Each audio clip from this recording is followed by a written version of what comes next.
Ohio State left tackle Paris Johnson is the best tackle in this draft class in my mind. He's a guy who can also move inside the guard, which he did at Ohio State, but he's better suited to play left tackle. That was a good offensive line with 2 good tackles, but he was clearly the best of the group.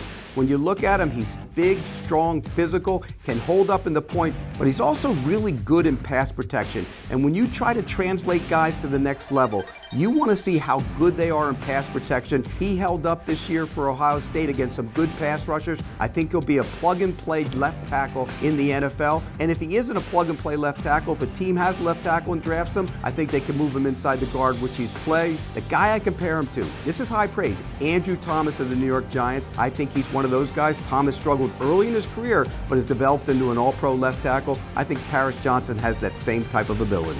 We all know the SEC produces a lot of pass rushing talent, and this might be one of the most underrated versions of that to come out. B.J. Ojulari, whose older brother Aziz is thriving in the NFL with the Giants. But the reason I think he's underrated is because while Will Anderson Jr. has taken most of the headlines, is probably going to be a top 3 pick in the draft, BJ himself has been thriving there for Baton Rouge with a turnover at coach, but meanwhile he's put up 20 tackles for loss and 12.5 sacks in the last 2 years, so I think he's underrated. I'd like to maybe see him bulk up a little bit, 248, just a little bit light, but I love the intangibles. Brian Kelly named him a team captain. He's a leader. He gets it, seeing his older brother, what it takes to be an NFL player, and I could see him having a similar career to Jalen Phillips in the Miami Dolphins. His first 2 years has 15.5 sacks already. I think B.J. Ojulari could come in week 1 and be ready to go as a starter and a key contributor in the next level. Garrett Williams, talented sophomore corner from Syracuse, 6 foot 189, predominantly an outside corner. Really didn't see him do anything in the inside. Not saying that he can't, but just from the tape, he's been always known to be an outside corner. A willing tackler. He loves to tackle. The one issue that I have with Mr. Williams is that he tore his ACL during the season, so he's a bit of a wild card. The talent is there. We don't know exactly where he will be in regards to being healthy, but you better believe whatever team drafts Mr. Garrett Williams will get a guy that's willing to learn, that's a willing tackler, that can contribute on special teams until he finds his way in that roster. Notable NFL player comp for Mr. Garrett Williams, no other than Dane Jackson, talented up-and-coming corner for the Buffalo Bills, a late rounder, but has found his stride in that Bills secondary, has been doing a lot of big-time things for the Buffalo Bills. Stanford wide receiver Michael Wilson has modest production over the past 3 years, with his best season coming in 2019. He has played in just 14 games over the past 3 seasons because of a variety of injuries. Wilson has an athletic build and soft hands, but needs to develop a better feel for making plays down the field. He is a willing blocker that needs to do a better job of creating separation off the line of scrimmage. At the NFL Combine, Wilson tested very well running the 40-yard dash in 4.58 seconds with a 1.5-second 10-yard split. He projects as a role player early in his career, and we have compared him to current Falcons wide receiver Frank Darby. This year, everyone's going to be looking for the next Brock Purdy, that 7th-round draft pick who might come in and surprise. And I think a candidate to fit that billing is Clayton Tune out of Houston. He's a 5-year starter there for the Houston Cougars, and he had a prolific season last year with 40 touchdowns and just 10 interceptions. Highly accurate passer who I compared to another quarterback who came out of Houston and was the most prolific passer we've ever seen in college football history in Case Keenum, who's parlayed that career into a really nice NFL career as a backup. I'll give Clayton Tune this, though. He is more athletic and a little bit bigger frame than Case Keenum and ran a 4.66 in Indy at the Combine, which is becoming a prerequisite to play QB in the NFL. But if Clayton Tune is given the right situation, I think as a later 4th, 5th, 6th round pick, you could find a diamond in the rough.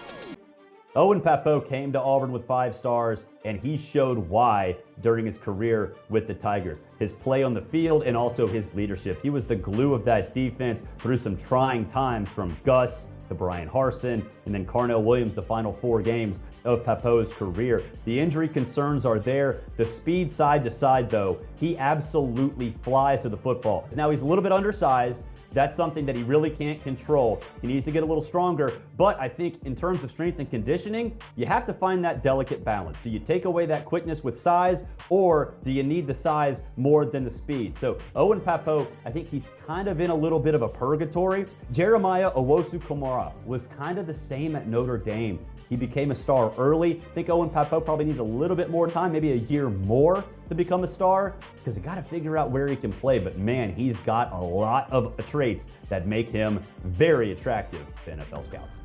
Louisville cornerback Kei'Trel Clark has a bit of a slight frame. He's a little bit undersized, but he tested well at the NFL Combine. At 5'10", 180 pounds, Clark ran the 40-yard dash in 4.42 seconds with a 1.49 second 10-yard split. Clark, a Liberty transfer, is a fiery competitor despite his lack of ideal size, and his lack of size will present challenges against bigger-bodied wide receivers and limits his ability to contribute in the box. Clark had a 17.7% missed tackle rate in 2022, according to True Media. He does get his feet moving at the line of scrimmage and has the burst to match opposing wide receivers. The cornerback has shorter arms, which will impact his ability to contest at the catch point. But he did show improvement playing on his toes and being patient off the line of scrimmage. We have compared him to former Raiders cornerback Walter McFadden. Dante Stills, defensive lineman out of West Virginia, reminds me of Ross Blacklock. At 6'3.5", 289 pounds, Stills is an undersized interior defensive lineman who can literally line up anywhere. Over the center is a 0 technique, and all the way outside the tackle is a pass rushing 7 technique. He has active hands, is quicker than he looks, and is always around the ball. But here's the age-old question for a defensive lineman that size. Where do you play him at the next level? He's undersized for defensive tackle, not twitchy enough to play defensive end or edge rusher. That said, he shows up consistently from one play to the next, never too high or too low, but also never dominant. And that's not a bad thing. And Stills, you know what you're getting. He's surprisingly stout at the point, moves well laterally, flashes surprising quicks, and also uses his hands well to win against offensive interior linemen. There's not a lot of production on paper for Blake Whiteheart, the tight end coming out of Wake Forest, but there's a lot to like physically, a lot about this player. Someone who's been a well-rounded athlete going all the way back to his high school days. 6'4", 247 pounds. He was a lacrosse star and a football star in high school. And when you're looking at him, you probably want him as an inline tight end, taking advantage of his ability to block in addition to catch passes. His NFL comp then is the New York Jets tight end Kenny Yeboah. And when you think about what he has been able to show, 24 catches, 295 yards, and 3 touchdowns, it's not as though he is incapable of catching the ball. But again, with that frame and with that physicality, this is really a dual threat tight end in terms of blocking and catching. Blake Whiteheart hoping to find his way, maybe special teams, but onto an NFL roster.